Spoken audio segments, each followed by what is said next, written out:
명언을 해석해드리는 힐링 크리에이터입니다. 이 영상은 명언의 의미와 뜻을 풀이하고 창작하여 이야기를 전달해드리는 영상입니다. 오늘의 명언은 결혼 생활은 긴 대화이다입니다.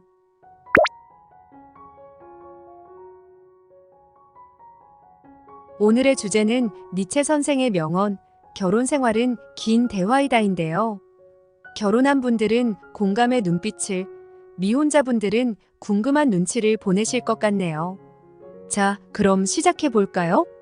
우리는 흔히 대화라고 하면 실제 말을 주고받는 걸 떠올리죠. 하지만 니체가 말한 대화는 훨씬 더 포괄적인 개념이에요. 부부 사이에서 일어나는 모든 상호작용, 그 모든 것이 다 대화라는 거죠. 아침에 눈 뜨는 순간부터 잠들 때까지, 심지어는 꿈속에서까지 계속되는 대화랄까요?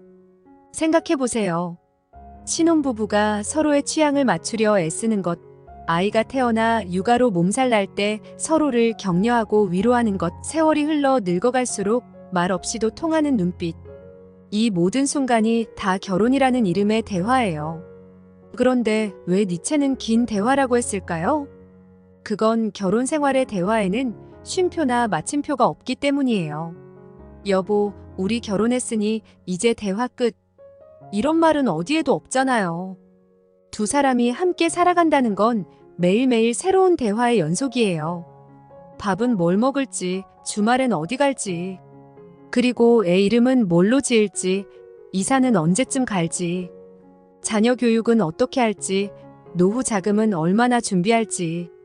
이 모든 것들이 다 짧은 대화로 끝날 수 있는 문제가 아니잖아요. 마치 대하 드라마처럼 질질 끌 수밖에 없는 주제들이지요. 그리고 그 대화의 방식도 다양해요. 말로 하는 대화는 물론이고 손짓, 발짓, 눈짓. 어떨 땐 한숨 한 번으로도 많은 걸 말할 수 있어요. 여보, 당신 또 양말을 거실에 벗어놓았어라는 아내의 한숨에는 그동안 324번째 말하는 거다 라는 절규가 담겨 있을 테니까요. 물론 이 긴 대화가 순탄치만은 않겠죠. 서로 간에 작은 오해가 쌓이면 험한 말들이 오갈 수도 있어요. 하지만 묵묵히 참고 기다릴 줄 아는 지혜도 필요해요. 왜냐하면 결국 그 상처도 긴 대화의 일부니까요. 지금은 입 밖에 내기 힘든 말들도 세월이 지나면 웃으며 얘기할 수 있는 추억이 될 거예요.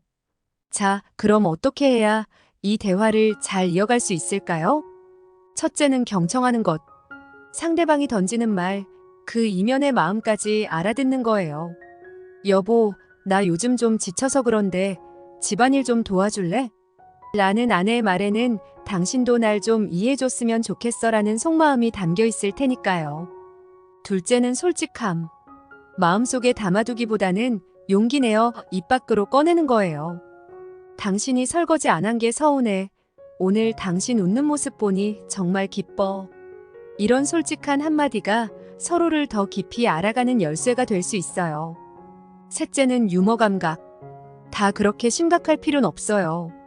가끔은 농담 한마디로 서로의 간을 보는 것도 좋죠.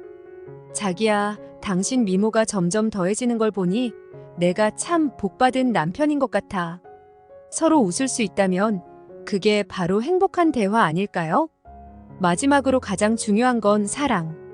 아무리 긴 대화라 해도 그 근간에는 변치 않는 사랑이 깔려 있어야 해요. 우리 참 많이 싸웠다. 하지만 내가 당신과 함께여서 참 행복해. 이런 대화 한마디면 충분해요. 여러분은 어떤가요? 지금 나누고 있는 대화에 이런 것들이 담겨 있나요? 사랑하는 사람과의 대화가 조금은 긴 듯 지루하게 느껴질 때도 있겠죠. 하지만 포기하지 말아요. 그 끝에는 분명 서로에 대한 깊은 이해와 더 큰 사랑이 기다리고 있을 테니까요. 우여곡절 긴 대화의 끝에서 우리는 진정 하나 된 부부로 설 수 있을 거예요. 서로의 마음을 읽을 수 있게 되고 상대방 없인 내가 없다는 걸 깨닫게 될 거예요. 그게 바로 니체가 말한 대화의 참맛 아닐까요? 아무쪼록 이 영상이 긴 결혼 생활의 대화 속에서 길잡이가 되었으면 좋겠어요.